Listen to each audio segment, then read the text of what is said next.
This particular pillar that we're standing at now was built in 1951 at a cost of £21 and threepence, and I think it was used up until the 1970s. Every now and again someone comes over and puts a fresh coat of white paint on it, but by the looks of it, it hasn't had a fresh coat for a while. They use 3 separate trig points to triangulate positions, and that's how they mapped out Britain. And there's 2 other trig points near here, White Hills and Harebanks, I think. And I don't know where they are. I'm not familiar with them, but if you had a pair of binoculars, you could probably stand here and you could probably find them, because this position was used, as I say, to triangulate. And there could be a long way off here because we're right on the top of the hill, so there could be a long way off. I'm forgetting the name of the thing they used. I'll try and remember what it is. It's a machine that went into the grooves on the top of the trig point, and it was like a telescope, and that's how they triangulated the position. I mean, I find it's all very much anorak, of course, but I do find it sort of quite interesting, this old technology and how they used it.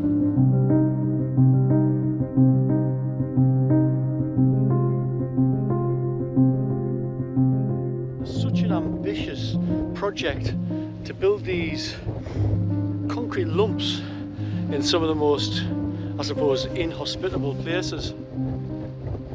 But that's how we got our early Ordnance Survey maps, through trig points. Still pretty accurate, but now we've got GPS, which is far more accurate, probably more to the inch than to the foot or the meter with these things.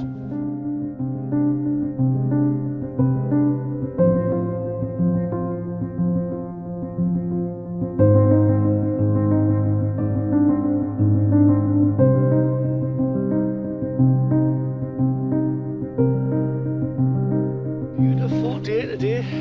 Windy as usual when you get on the top, so it's always the same when you come up into Northumberland. And Bavington Crags is one of the places I've been wanting to visit for a long time. And now that I'm here, it is really quite impressive. When you look at these things on a map, they're just a couple of squiggly lines. Most people would think, what's the point? What's the point of going to visit a couple of squiggly lines on a map when I can go and visit a castle or something like that? But when you get here, it's just wonderful.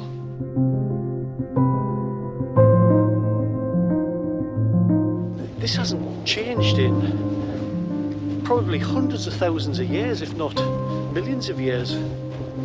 So when you come here, you feel like almost connected to the past.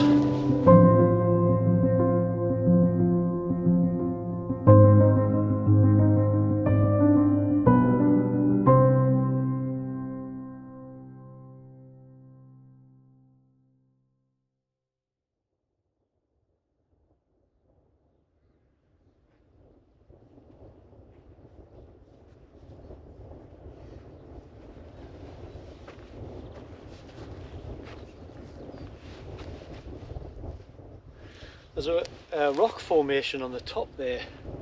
It actually looks like a person. The little character I'm talking about is just right on the top there.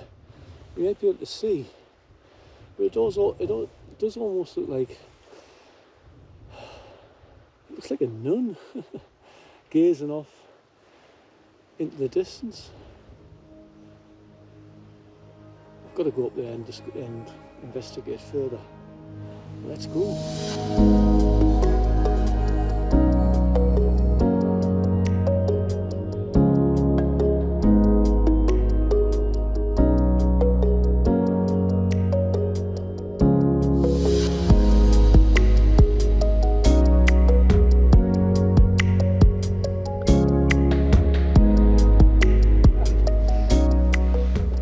So this is the thing here that looks like the human head from a distance.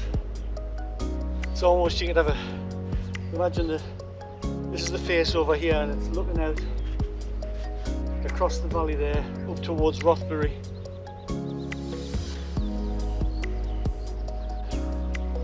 I'm going to call this the Nunn. Nunn.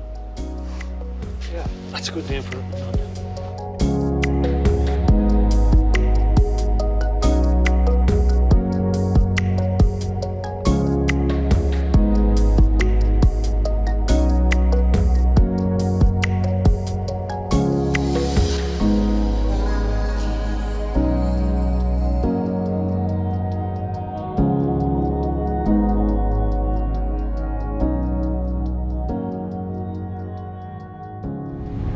This is another great spot, well worth visiting. Loads of places to park, fantastic place to have a picnic. You can drive right up to where the trig point is. Big piece of grass there. You can come down into underneath the ridges here and set your picnic blanket up and, you know, have your lunch in a beautiful location like this.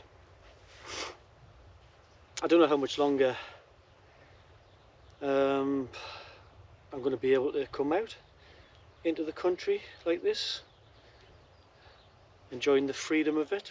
Getting here, you know, is petrol going to become so expensive that trips of leisure like this, unnecessary stuff, will come to an end for everyone other than the rich, I suppose. Maybe the rich just want empty airports, empty roads, while the rest of us can't afford to heat our homes or drive our cars or get anywhere or just enjoy freedom. Is that the end game? Well, it's one theory.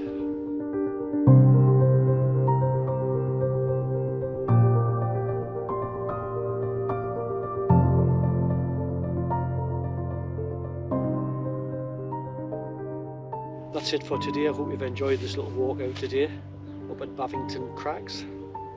I've got loads more to explore, so I'm going to switch the cameras off now and I'm going to have a good walk around and see what's here, and I'll be back. I think this will be the kind of place you want to come for sunset. Okay, that's it. I'm done. I'll see you on the next one, and remember, don't get left behind.